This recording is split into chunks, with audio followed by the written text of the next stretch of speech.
gosh. And see what's going on. Okay, so this one, while we're I'm gonna get a little preamble to this one. This one is I don't know how many. Like I said, and yes, it is another horror one, but it's another one where I feel like it's really dope.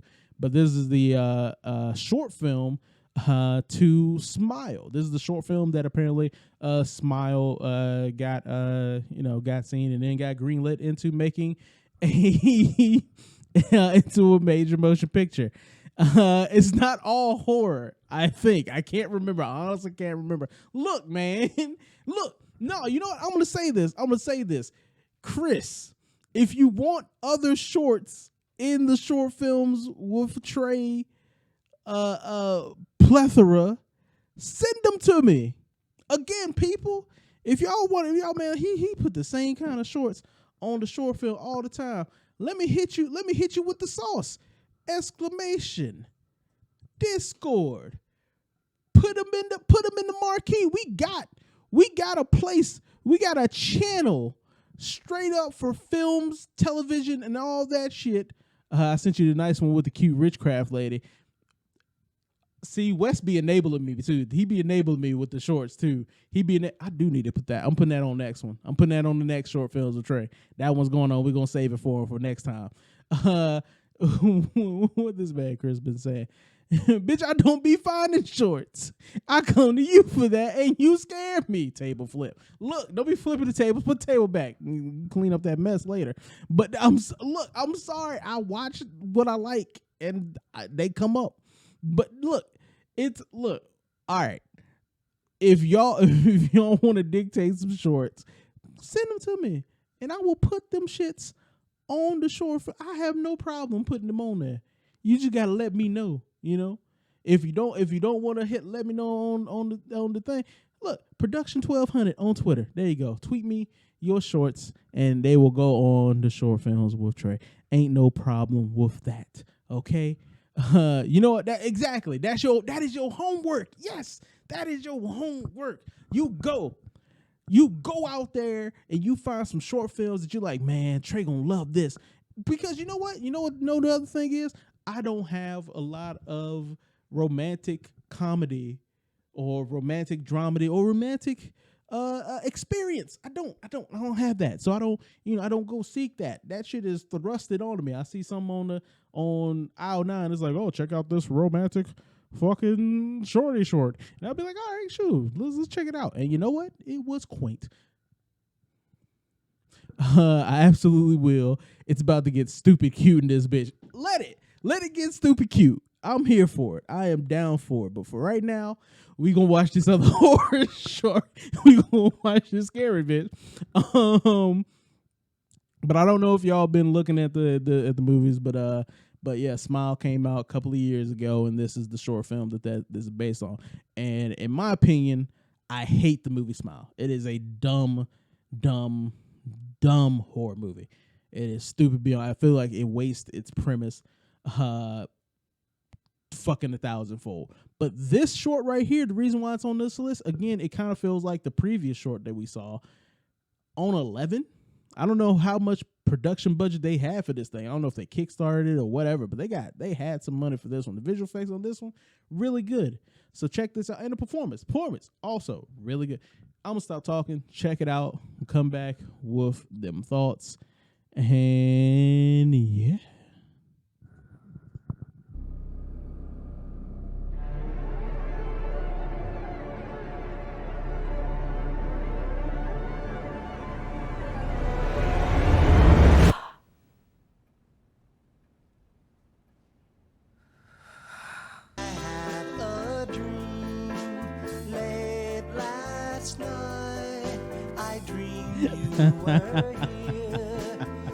Holding me tight when I awoke. I do this shit just for Chris. If it makes you feel better, I feel like that was the last horror short on the list tonight. Maybe.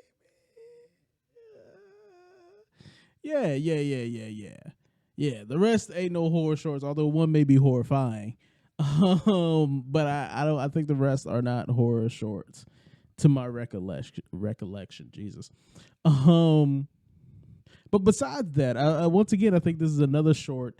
Uh, I'm not lying to you. I think it is not another horror short. I think. But no. From a technical standpoint, I think this is good. Not just the horror. Now, I honestly, I think the horror is kind of lame here, at least for the most part. That last, the last film, jump scare, the boo. I don't really like that. I don't like the Five Nights at Freddy's jump scare. That's not where I feel like the true horror. I feel like everything leading up to it is true horror. I think the biggest horrifying scene for me is this right here, when it goes into darkness and she's just closing her eyes, and it's like she's closing her eyes, she can't see, but like we're fully looking and waiting for something to happen. Like if and it could have been something as mundane as a hand crawling on her shoulder or something, like just creeping along her shoulder, and that would have got me because I'm into the scene. It's like me and Wes, because me and Wes, we talk about like different horror movies because we're working on a project close to that. Sometimes we just be talking about some bullshit. And one of them we talking about was a horror scene he was telling me about in a Japanese movie. Wes, what the fuck was that movie called? It was the one where the dude goes down into like the basement, and it's like the Japanese ghost just fucking with this dude the whole time. Like every time like he's looking under the couch, the Japanese ghost like, I'm on top of the couch. And like it's just she just keep being all over the room and shit. Like that shit, the tension. The tension is what made that shit scary. Not the suddenly pop, ooh, here you go. It's the when is she gonna get this motherfucker? You know what I'm saying? That's the scary part. And that like that's why I feel like this scene right here of this part of the scene works so much better than in the end. But first off, before we even get to anything technical, what's your name? Cause you deserve props on props because you acted.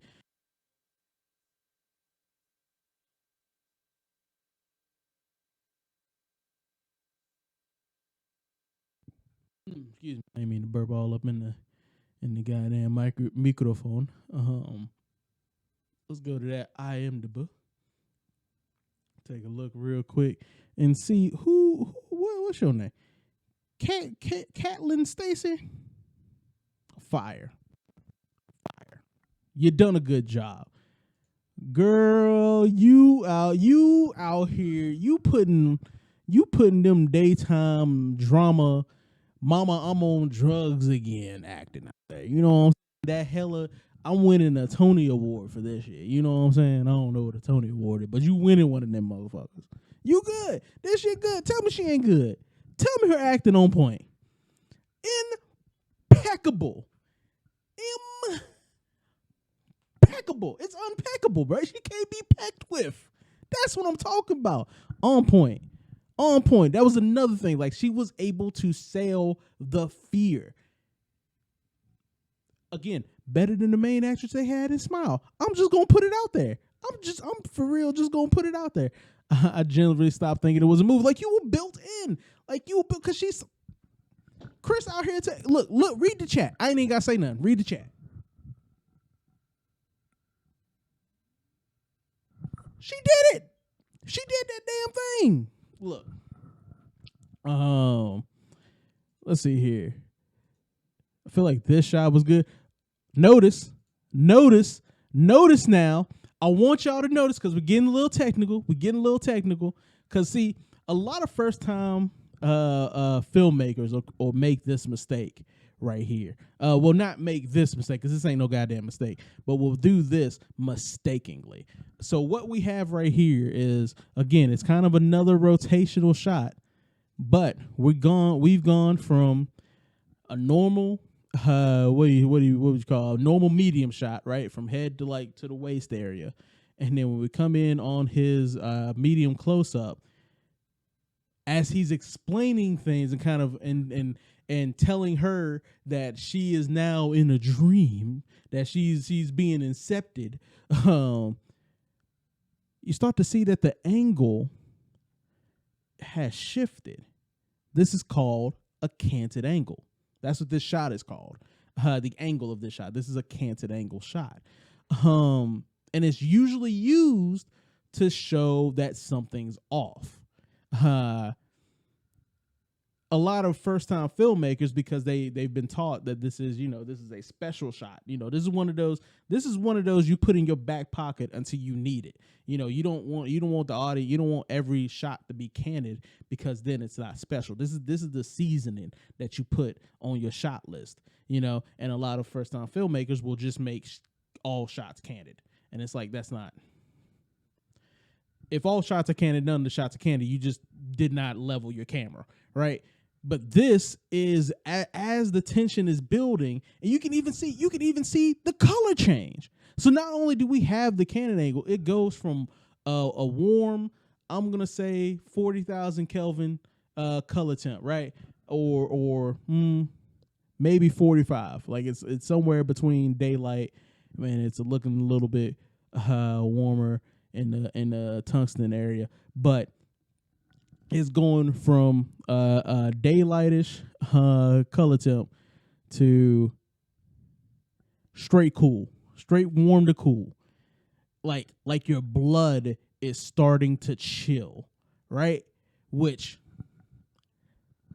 like Chris got him, okay, because he was into it. My stomach saying what he told her. How do you know you aren't in a dream right now? Like, that shit is good. That shit is amplifying what's going on. Everything that's happening in the shot, cinematographic, is amplifying what's going on in the scene, what's going on in the story, which makes her like the usual warm color tones that the human skin has. Now she's looking deathly ill. Like, she's looking death-defyingly terrifying. Like, it's really good. And then you got some really good practical effects on here. Like, you got this a nice mix of visual effects and practical effects. Somebody rigged those shells to fall, and also what's going on in the scene. I'm actually gonna pause. I'm gonna take off the mute here, and then just listen.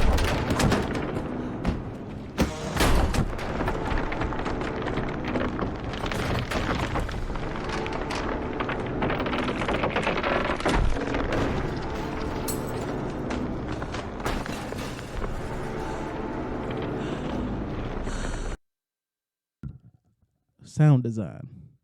That sound design is amazing in this short. I don't know who did the sound design, but whoever they did, again, let's give them their flowers. Who is out here on the sound design tip? Who are you? Announce yourself. Oh wait, we're still on her IMDb page. I was like, where the fuck is the cast and crew at? Announce yourself. Who is on sound design?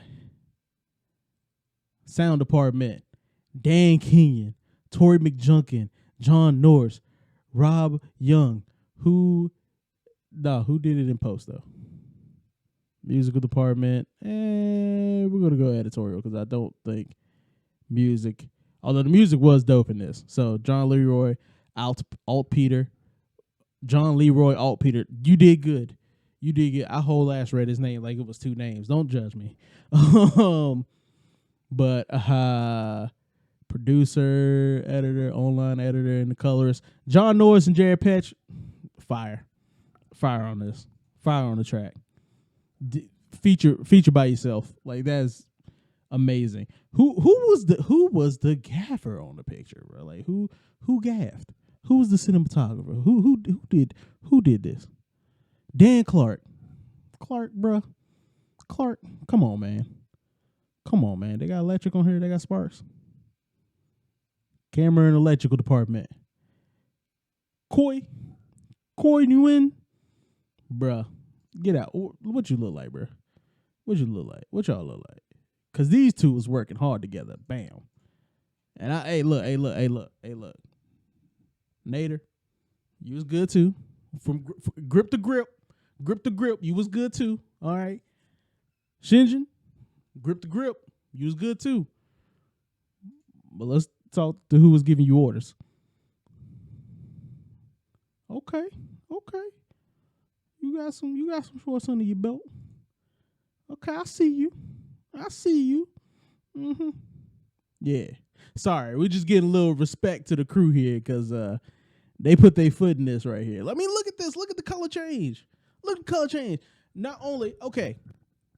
So what happened here, right, is that we have, now that we've gone to a cool color temp, right? So before, let's talk about this. So before, you can see what kind of contrast we have here. I was thinking, like, while I was watching the show, I had to pull out my phone, get my notes out, right? I had to look at my list of lighting ratios, right? And lighting ratio is how much brighter one side of your subject is than the other. That'll give you a lighting ratio between two lighting sources. So what we have here, I believe, is the source is they're sitting in the room. You can see that the main source, it seems like we have like a single key light. There might be some fill, but it's kind of hard to tell. I feel like if there is fill, there's very little fill. But we have the key source coming from the window, right? Whatever they have going on out there. Maybe somebody, if they're dealing with a professional gaffer, maybe that man got a Hemi. You know what I mean? He got a fucking M18 just sitting out there full blast, coming in. But from the shadows, it looked like when they were doing the rotational shot, they had some sheer curtains over there, which gives you a nice little diffusion as your light's coming in. So that's why we got the quality of that shadow. It's very soft going along half of this face right here. You can see that. But you got high key, barely any fill going on, right? Hella color contrast, right? I'm thinking 2-stop difference between face and fill, between key and fill. I'm gonna put it out there. 2-stop difference between key and fill. So I'm gonna say camera right now, because depth of field is mad shallow depth of field. I'm gonna go, that camera's either at a 2.8 or a 1 or like a 1.5, something like that on the aperture, because you got mad shallow depth of field, which means it's a little hot. That light is probably at a 2.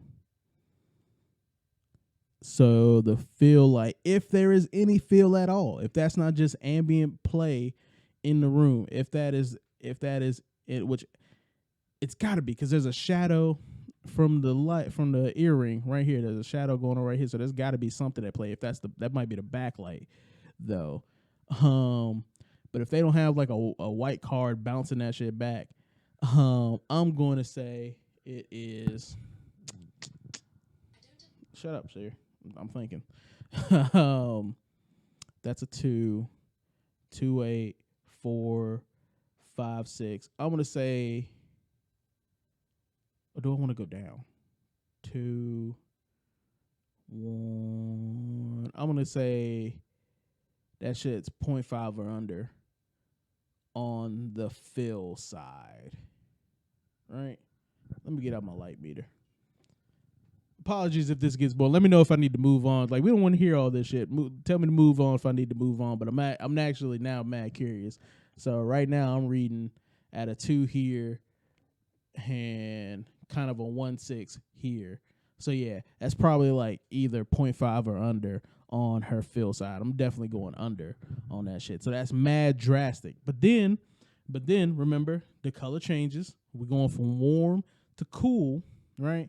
And it's basically, that's just natural color, right? So you got skin tone going on, right? That's just natural skin tone colorization going on.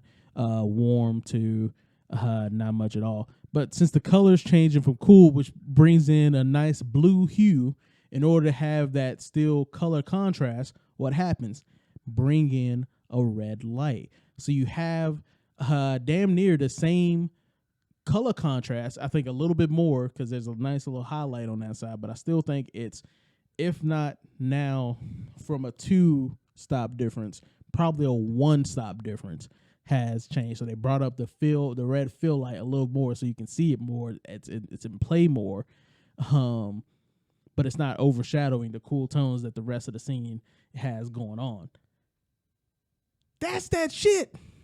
That's that shit. What's that? That's you got two different primary colors going on. What's that? Is that complementary or contrasting color attempt? Color contrast going on. Wes, you know art stuff. Help me out here.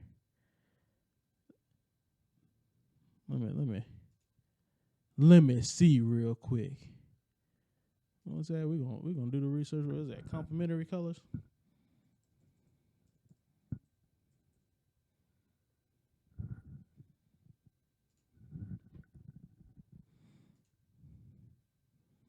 What is that? Yeah, two colors on the opposite side of the color wheel. I don't think that's complementary. I don't think that's the one I want. Is that the one I want? What's this? Shit, I'm gonna say that's the one I want. I'm gonna say I was right. I'm gonna say Trae was right. Yes. So we got two complementary colors going on this here RGB spectrum. Amazing. Tell me that shit ain't amazing. And then you got this shot here. This one, I like this one quite a bit. I think this is just fucking pretty. Is you get to see like the inner lobes of the brain. Like, so she, like, if you didn't already notice, she was a dream when the fucking brick wall came out of nowhere. Look at that. That's just beautiful on a visual effects spectrum. Like, it just tells you that she's inside her own head, trapped in her own head. Like, that's great. None of this shit is in the movie, by the way. Like, there's none of this of what's going on here is in the movie. And then you got fucking Freddy Krueger popping up out of nowhere.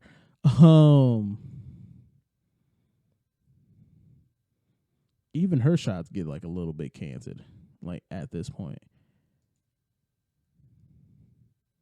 And I feel like they go into like a different, wider lens. No, I might be crazy on that. I think they just stay on a long lens. I don't know. I get lost in the sauce because this short is pretty fucking awesome. I can see why this was picked up by somebody to be like, hey, we want to produce this and make this into a feature film. If you want your stuff to stand out, this is the kind of decisions that you have to make here, especially when it comes into surprising the audience and suturing them into your film. Good actor, whoever did set deck on this, good set decoration to make it believable, good lighting, amazing sound design. All that shit comes together and it makes a really good short film, but sometimes not a good feature. Anyway, moving on.